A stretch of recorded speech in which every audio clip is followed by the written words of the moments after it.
Good morning guys, welcome to our channel Automation Academy. Our topic for today, National Electrical Code. Question number 1.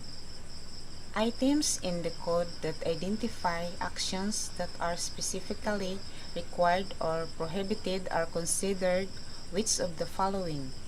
A. Permissive rules. B. Mandatory rules. C. Guidelines for examination of installation. D. Permitted use. Correct answer is B. Mandatory rules. Question number 2. Two or more ungrounded conductors with equal voltage running between them and a grounded conductor is considered which of the following? A. Control circuit. B. Feeder. C. Branch circuit. D. Loop-fee.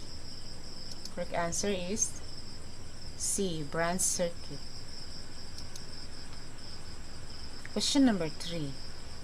The current measured in amperes which a conductor can carry continuously under standard conditions without exceeding the conductor's maximum temperature rating is called A. Maximum current. B. Conductor current. C. Ampacity. D. Convection amperes. Correct answer is C. Ampacity. Question number 4. The purpose of the National Electrical Code is to provide which of the following? A. A standard by which professional may design installations. B. Efficient electrical installations. C. Cost-effective installations. D. Safe electrical installation. Correct answer is D. Safe electrical installation. Question number 5. An assembly of two or more single pole fuses is which of the following? A. Multiple fuse. B. Multi-tap connector. C. Switching device. D. Panel board. Correct answer is A. Multiple fuse. Question number 6. A continuous load is one in which one of the following types of current is expected to run non-stop for 3 hours or more. A. Continuous. B. Normal. C. Maximum.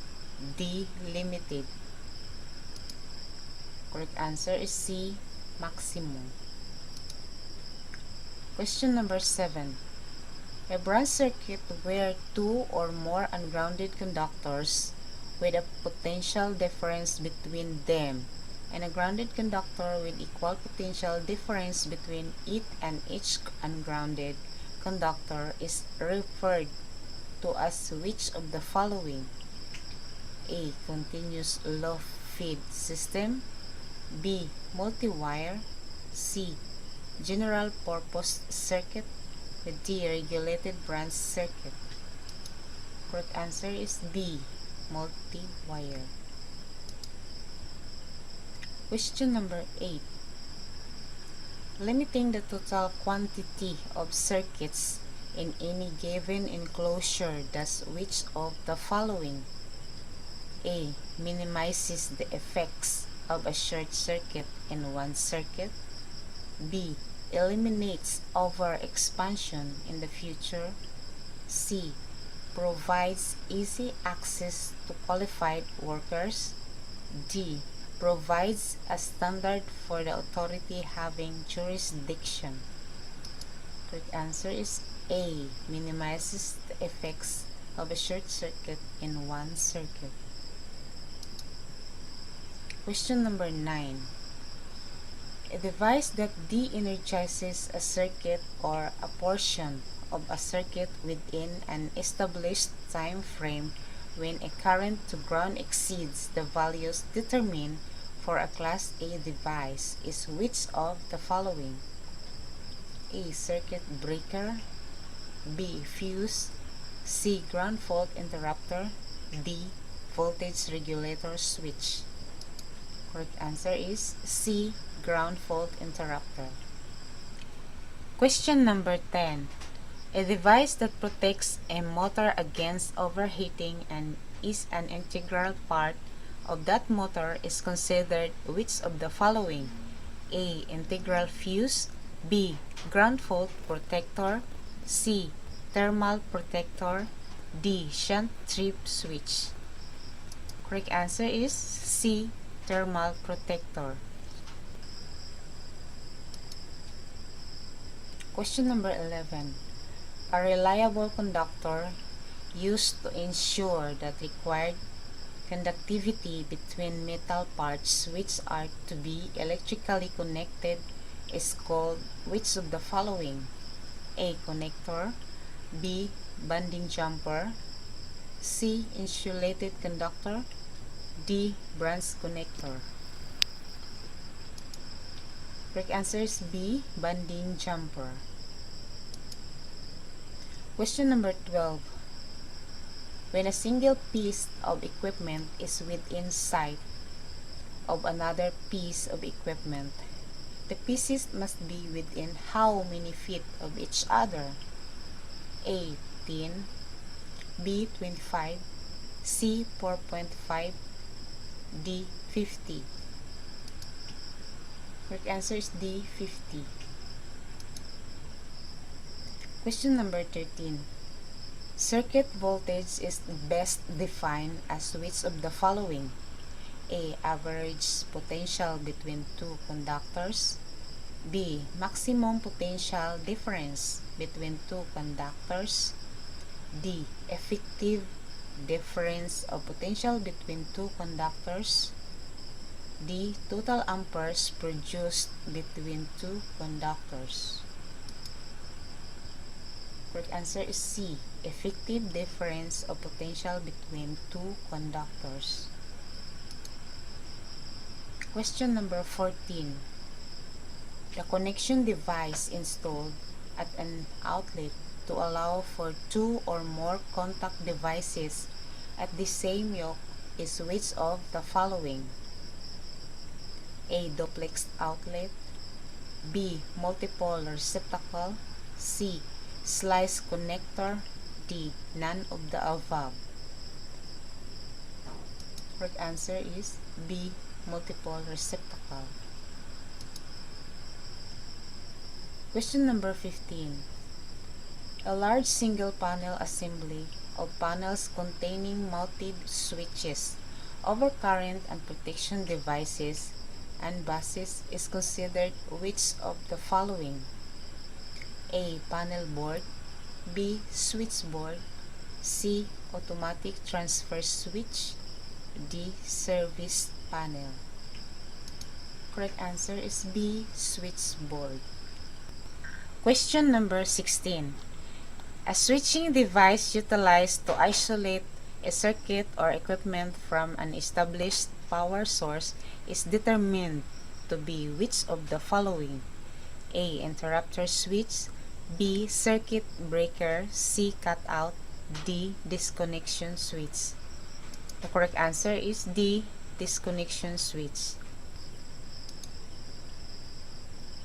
Question number 17. A fuse may or may not be the complete device necessary to connect it to an electrical circuit. A. True.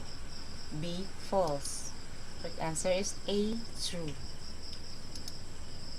Question number 18. A compartment to which one or more air ducts are connected to form part of an air distribution system is called which of the following? A. Plenum chamber. B. Ventilation duct. C. Airflow box. D. Circulation cavity. Correct answer is A. Plenum. The National Electrical Code does not apply to A. City-owned overhead distribution lines. B. Utility-owned transmission lines. C. Transformers serviced by utility technicians? D. All of the above. Correct answer is D. All of the above. Question number 21. A self-conversion from inch to pounds to metric measurements is which of the following? A. More accurate. B. Less accurate. C. Easier to calculate. D. Harder to determine. Correct answer is A. More accurate. Question number 22. In a wiring system that is engineered for selective coordination, which of the following conditions must exist? A. The upstream overcurrent device shall be less than twice the rating of the downstream overcurrent device. B.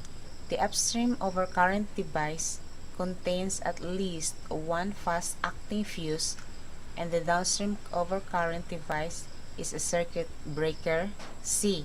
The downstream device will trip before the upstream device trips. D. The downstream device will allow an overcurrent condition above its rating to be cleared by the upstream overcurrent device. Correct answer is C. The downstream device will trip before the upstream device trips. Question number 23. The use of either numbers shown in the SI system or in the inch to pound system shall constitute compliance with the code. A. True. B. False. Correct answer is A. True. Question number 24. Installations of electrical equipment in recreational vehicles, mobile homes, and floating buildings are covered by the NEC. A. True. B. False. Correct answer is A. True. And that's it for today, guys. Thank you for watching. Please do like and subscribe to our channel, Automation Academy, and comment down below, and don't forget to share the love. Thank you for watching. Bye bye.